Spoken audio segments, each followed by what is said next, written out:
എന്നെ ഭഗവാനായി കാണാതെ ഒരു സുഹൃത്തായി കണ്ട് എല്ലാ സങ്കടങ്ങളും തുറന്നു പറയുന്നവരെയാണ് എനിക്ക് ഏറ്റവും കൂടുതൽ ഇഷ്ടം. ഭഗവാന്റെ ഏറ്റവും പ്രിയപ്പെട്ട വാക്കുകളിൽ ഒന്നാണിത്. ഇന്നത്തെ വീഡിയോ ഭഗവാനെ, ശ്രീ ഗുരുവായൂരപ്പനെ അത്രമേൽ ഇഷ്ടപ്പെടുന്ന ഭക്തജനങ്ങൾക്കായി സമർപ്പിക്കുകയാണ്. കണ്ണനെ മനസ്സറിഞ്ഞു പ്രാർത്ഥിക്കുന്ന ഓരോ ഭക്തജനങ്ങളുടെയും വീടുകളിൽ ഭഗവാൻ എപ്പോഴും കാണിച്ചുകൊണ്ടിരിക്കുന്ന ചില സൂചനകൾ അല്ലെങ്കിൽ ലക്ഷണങ്ങൾ, പ്രധാനപ്പെട്ട 5 ലക്ഷണങ്ങൾ അല്ലെങ്കിൽ 5 സൂചനകളാണ് ഇന്നത്തെ വീഡിയോയിലൂടെ നമ്മൾ പറയുവാൻ പോകുന്നത്. അതിനു മുമ്പായി ഈ വീഡിയോ കണ്ടുകൊണ്ടിരിക്കുന്ന ഓരോ ഭക്തജനങ്ങളും ശ്രീ ഗുരുവായൂരപ്പ ശരണം, ഹരേ കൃഷ്ണ, അങ്ങനെ തങ്ങൾക്ക് ഇഷ്ടപ്പെട്ട ഏതെങ്കിലും വചനങ്ങൾ 2 തവണയെങ്കിലും താഴെ കമന്റിൽ എഴുതുവാൻ വിട്ടുപോകരുതെന്ന് അഭ്യർത്ഥിക്കുകയാണ്. നിങ്ങൾക്കതിന്റെ ഗുണം തീർച്ചയായും ഉണ്ടാവുക തന്നെ ചെയ്യും. ശരി, അപ്പോൾ ഭഗവാന്റെ നാമത്തിൽ തന്നെ നമുക്ക് തുടങ്ങാം. തുടക്കമേ തന്നെ പറയുകയാണ്, പ്രത്യേകം ശ്രദ്ധിച്ചു കൊള്ളുക. ഞാൻ ഈ പറയുവാൻ പോകുന്ന ലക്ഷണങ്ങൾ നിങ്ങളുടെ വീട്ടിലോ അല്ലെങ്കിൽ സ്വന്തം ഹൃദയത്തിലോ എപ്പോഴെങ്കിലും സംഭവിച്ചിട്ടുണ്ടെങ്കിൽ, എന്നാൽ ഇപ്പോൾ നിങ്ങൾ വളരെ മോശമായിട്ടുള്ള ഒരു അവസ്ഥയിലാണ് നിലവിൽ ഉള്ളത് എങ്കിൽ പോലും ഒന്നുകൊണ്ടും വിഷമിക്കേണ്ട കാര്യമില്ല. ഉറപ്പായും ഭഗവാൻ എല്ലാ നന്മകളും സമ്പൂർണ്ണ ഐശ്വര്യവും പ്രഭയും നിങ്ങളുടെ ഭവനത്തിൽ, നിങ്ങളുടെ മനസ്സിൽ ചൊരിയുക തന്നെ ചെയ്യും. പറയുവാൻ പോകുന്ന ആദ്യത്തെ ലക്ഷണം അല്ലെങ്കിൽ ആദ്യത്തെ സൂചന, അത് നമ്മളുടെ വീട്ടിലെ പൂജാമുറിയുമായി ബന്ധപ്പെട്ടതാണ്. കൃഷ്ണൻ, നമ്മുടെ എല്ലാം ആ കള്ളക്കണ്ണൻ ഇല്ലാത്തൊരു പൂജാമുറി നമ്മുടെ ഈ കൊച്ചു കേരളത്തിലുള്ളവർക്ക് സങ്കല്പിക്കാൻ പോലും പറ്റില്ല എന്നുള്ളതാണ്. അത്രമേൽ നമ്മളിൽ ലയിച്ചിരിക്കുന്നു ഭഗവാൻ. കണ്ണനെ നോക്കി പ്രാർത്ഥിക്കുന്ന ആ വേളയിൽ കണ്ണൻ നമ്മളെ ഇടയ്ക്കൊന്ന് കണ്ണു വെട്ടിച്ചു നോക്കി പുഞ്ചിരി തൂകാറുള്ളത് പോലെ നിങ്ങൾക്ക് തോന്നാറുണ്ടോ? നമ്മൾ സന്തോഷത്തോടെ ഏതെങ്കിലും കാര്യം സാധിച്ചതിനു ശേഷം കണ്ണനോട് നന്ദി പറയുമ്പോഴും അത്രയധികം ദുഃഖത്തോടെ കണ്ണന്റെ മനോഹരമായ ആ ചിത്രത്തിൽ കരഞ്ഞുകൊണ്ട് പ്രാർത്ഥിക്കുമ്പോഴെല്ലാം ഭഗവാൻ നമ്മളെ നോക്കി പുഞ്ചിരി തൂകാറില്ലേ? തീർച്ചയായും ശ്രദ്ധിച്ചു കഴിഞ്ഞാൽ നമുക്കത് മനസ്സിലാവുക തന്നെ ചെയ്യും. ആ ഒരു ലക്ഷണം, ആ ഒരു സൂചന അനുഭവിച്ചിട്ടുള്ള ഭക്തജനങ്ങൾ അനേകമാണ്. നിങ്ങൾക്കും അങ്ങനെ ഒരു അനുഭവം ഉണ്ടായിട്ടുണ്ടെങ്കിൽ തീർച്ചയായും താഴെ കമന്റ് ചെയ്യുക. ഇനി രണ്ടാമതായി പറയുവാൻ പോകുന്ന ലക്ഷണം, അത് ഭഗവാനുമായി ബന്ധപ്പെട്ട വസ്തുക്കളാണ്.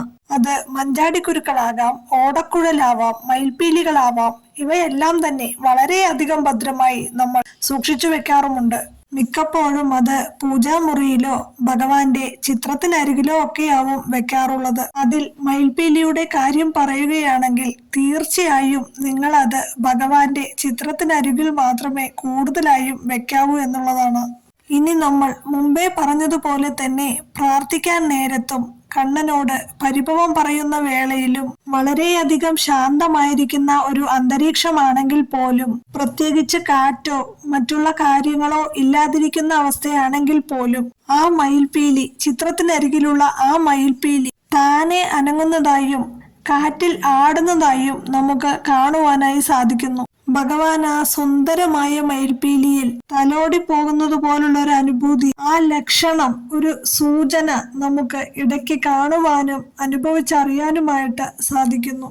നമ്മൾ പറയുന്നത് കേട്ട് ഭഗവാൻ ചിലപ്പോൾ പുഞ്ചിരി തൂകുന്നതാകാം, അല്ലെങ്കിൽ ഒന്ന് വന്ന് നമ്മളെ തഴുകുന്നതാകാം. അങ്ങനെ നമ്മൾ അറിയാതെ പലപ്പോഴും പല ലക്ഷണങ്ങളും നമുക്ക് കണ്ണനെ, ശ്രീ ഗുരുവായൂരപ്പനെ അകമഴിഞ്ഞ് സ്നേഹിക്കുന്ന ഭക്തർക്ക് നൽകാറുണ്ട് എന്നതാണ് സത്യം.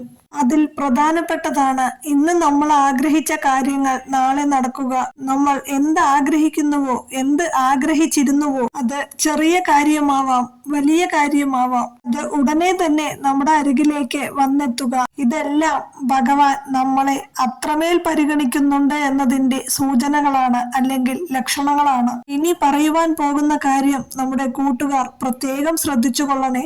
നമ്മൾ പ്രാർത്ഥിക്കാനിരിക്കുന്ന ആ അവസ്ഥ, അത് സന്തോഷത്തിലാവാം, ചിലപ്പോൾ സങ്കടത്തിലാവാം. അത് ഏത് അവസ്ഥയിലാണെങ്കിലും ഏത് അവസരത്തിലായാലും മനസ്സ് തുറന്ന്, ഉള്ളു തുറന്ന് തന്നെ പ്രാർത്ഥിക്കുക. അപ്പോൾ ഇതുപോലുള്ള ലക്ഷണങ്ങൾ നമുക്ക് തീർച്ചയായും കാണുവാൻ സാധിക്കും എന്നുള്ളതാണ്. ഇനി പറയുവാൻ പോകുന്ന അടുത്ത ലക്ഷണം, അത് സന്ധ്യാപ്രാർത്ഥനയുമായി ബന്ധപ്പെട്ടിരിക്കുന്നു. ചില ദിവസങ്ങളിൽ സന്ധ്യാസമയത്ത് പ്രാർത്ഥിക്കുമ്പോൾ, പ്രത്യേകിച്ച് ചന്ദനത്തിരിയുടെയോ അല്ലെങ്കിൽ കർപ്പൂരത്തിന്റെയോ ഒന്നും മണമല്ലാതെ ഒരു കളഭ സുഗന്ധം നമുക്ക് അനുഭവിച്ചറിയാനായിട്ട് സാധിക്കും. ആ കളഭ സുഗന്ധം നമ്മിലൂടെ തഴുകിപ്പോകുന്ന ഒരു അവസ്ഥ പ്രിയപ്പെട്ട എന്റെ കൂട്ടുകാർക്ക് ഉണ്ടായിട്ടുണ്ടെങ്കിൽ അത് ഭഗവാന്റെ ഒരു സാന്നിധ്യമായിരിക്കുമെന്ന് തീർച്ചയായും തീർച്ചപ്പെടുത്തിക്കൊള്ളുക. ഭഗവാന്റെ സുഗന്ധമാണ് കളഭ സുഗന്ധം. അത് അനുഭവിച്ചറിയുവാൻ സാധിക്കുക എന്നാൽ അത്രമേൽ പുണ്യം ചെയ്തവർക്ക് മാത്രമേ അതിന് കഴിയുകയുള്ളൂ എന്നതാണ്. കേൾക്കുമ്പോൾ ചിലപ്പോൾ ഇതൊക്കെ ഒരു കഥയോ അല്ലെങ്കിൽ ഒരു അന്ധവിശ്വാസമോ ആയിട്ട് നമുക്ക് തോന്നാം. പക്ഷെ ഇതെല്ലാം അനുഭവിച്ചറിഞ്ഞവർക്ക് മാത്രമേ ഇതിന്റെ അനുഭൂതി എത്ര മാത്രമാണെന്ന് പറയുവാൻ സാധിക്കുകയുള്ളൂ. നിങ്ങൾ ഒരു കൃഷ്ണ ഭക്തൻ അല്ലെങ്കിൽ ഒരു കൃഷ്ണ ഭക്തയാണെങ്കിൽ ഇതുപോലുള്ളൊരു അനുഭവം നിങ്ങൾക്ക് തീർച്ചയായും ഇന്നല്ലെങ്കിൽ നാളെ ഉണ്ടാവുക തന്നെ ചെയ്യും. അതിന് ഒരു സംശയവുമില്ല, ഒരു മാറ്റവുമില്ല.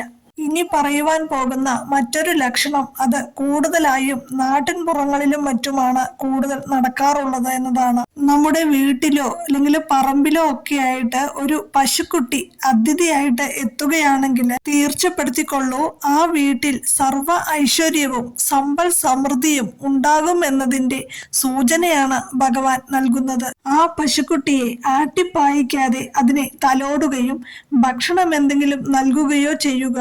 ആ പുണ്യം നിങ്ങൾക്ക് തീർച്ചയായും ഉണ്ടാവുക തന്നെ ചെയ്യും. ഇനി അടുത്ത പ്രധാനപ്പെട്ട ഒരു ലക്ഷണം അത് ക്ഷേത്ര സന്ദർശനവുമായി ക്ഷേത്ര ദർശനവുമായി ബന്ധപ്പെട്ടിരിക്കുന്നു. നമ്മൾ ക്ഷേത്ര സന്ദർശനം നടത്തുന്ന വേളയിൽ അത് ഗുരുവായൂർ പോലെയുള്ള ശ്രീകൃഷ്ണ ഭഗവാനുമായി ഭേദ്യമായ ബന്ധം പുലർത്തുന്ന ക്ഷേത്രങ്ങളിൽ ദർശനം നടത്തുന്ന ആ സമയത്ത് താനെ നമ്മുടെ മനസ്സ് വല്ലാണ്ട് പിടയ്ക്കുന്നത് പോലെ തോന്നുകയും ഒരു ആനന്ദ കണ്ണീര് നമ്മുടെ കണ്ണുകളിൽ നിന്ന് ധാരധാരയായി ഒഴുകുന്നതായും നമ്മൾക്ക് കാണുവാനായി സാധിക്കുന്നു. എത്ര പേർക്ക് ഈ വീഡിയോ കാണുന്ന എത്ര പേർക്ക് ഇതുപോലൊരു അനുഭൂതി ഉണ്ടായിട്ടുണ്ട്? വല്ലാതെ മനസ്സ് പിടയ്ക്കുന്ന ഒരു അനുഭൂതിയും നമ്മൾ പോലും അറിയാതെ നമ്മുടെ കണ്ണുകളിൽ നിന്ന് ധാരധാരയായി കണ്ണുനീർ വരികയും എത്ര പേർക്ക് ഇതുപോലെ ഉണ്ടായിട്ടുണ്ട്? അങ്ങനെ ഉണ്ടായിട്ടുള്ളവർ തീർച്ചയായും അത് കമന്റിൽ അറിയിക്കണേ. നമ്മൾ ഈ പറഞ്ഞതൊന്നും എല്ലാവർക്കും ഉണ്ടാകണമെന്നില്ല. ഇപ്പോൾ ഒരു ഉദാഹരണം പറയുകയാണെങ്കിൽ നമ്മൾ ഒരു 5 പേര് അല്ലെങ്കിൽ 6 പേര് സഹിതമാണ് ക്ഷേത്ര സന്ദർശനം നടത്തുക എന്നിരിക്കട്ടെ. എല്ലാവർക്കും ഈ ഒരു അനുഭവം ഉണ്ടാവണമെന്നില്ല. അതിൽ ഒരാൾക്ക് ചിലപ്പോൾ ഇങ്ങനെ ഒരു അനുഭവം ഉണ്ടാകാം. ഇനി അവസാനമായിട്ട് പറയുവാൻ പോകുന്ന ഈ ലക്ഷണം അത് അത്രമേൽ പ്രാധാന്യം അർഹിക്കുന്നതാണ്. ശ്രീകൃഷ്ണ ഭക്തർക്ക് പ്രത്യേകിച്ചും ലഭിക്കുന്ന ഒരു കാര്യമാണ് കണ്ണൻ എപ്പോഴും ദർശനം നൽകിക്കൊണ്ടിരിക്കുക എന്നത്. സ്വപ്ന ദർശനം. തന്റെ ഭക്തർക്ക് എല്ലാവർക്കും സ്വപ്ന ദർശനം കൊടുക്കുക എന്നുള്ളത് ഭഗവാന്റെ ഒരു ലീല തന്നെയാണ്. നമുക്ക് ഏതെങ്കിലും രീതിയിലുള്ള അസുഖമുണ്ടെങ്കിൽ അത് തഴുകി വന്ന് മാറ്റുന്നതായും നമ്മുടെ നൊമ്പരങ്ങളൊക്കെയും ഇരുന്ന് കേൾക്കുന്നതായും ഒരു കള്ളച്ചിരിയോടെ നമ്മുടെ അരികിൽ വന്ന് ഇരിക്കുന്നതായും ഒക്കെ അങ്ങനെ പല രീതിയിലുള്ള സ്വപ്ന ദർശനങ്ങൾ നമുക്ക് പലർക്കും ലഭിച്ചിട്ടുണ്ടാകും എന്നുള്ളത് തീർച്ചയാണ്. പ്രത്യേകിച്ച് ഏകാദശി, ശ്രീകൃഷ്ണ ജയന്തി, വിഷു എന്നീ ദിവസങ്ങളില് ഇതുപോലുള്ള ദർശനങ്ങൾ ലഭിക്കുന്നത് അതിശ്രേഷ്ഠമാണെന്ന് പറയപ്പെടുന്നു. ഭഗവാന്റെ എല്ലാ അനുഗ്രഹങ്ങളും നിങ്ങൾക്ക് ഉണ്ട് എന്നതിന്റെ സൂചനയാണ് ഈ സ്വപ്ന ദർശനം എന്ന് വിശ്വസിക്കപ്പെടുന്നു. ഞാൻ ഈ പറഞ്ഞ ഏതെങ്കിലും സൂചനകൾ അല്ലെങ്കിൽ ലക്ഷണങ്ങൾ നിങ്ങളുടെ ജീവിതത്തിൽ ഉണ്ടായിട്ടുണ്ടെങ്കിൽ അത് താഴെ കമന്റിലൂടെ അറിയിക്കുക. നിങ്ങളുടെ ജീവിതത്തിൽ സർവ്വ ഐശ്വര്യവും ഭഗവാൻ കൊണ്ടുവരട്ടെ.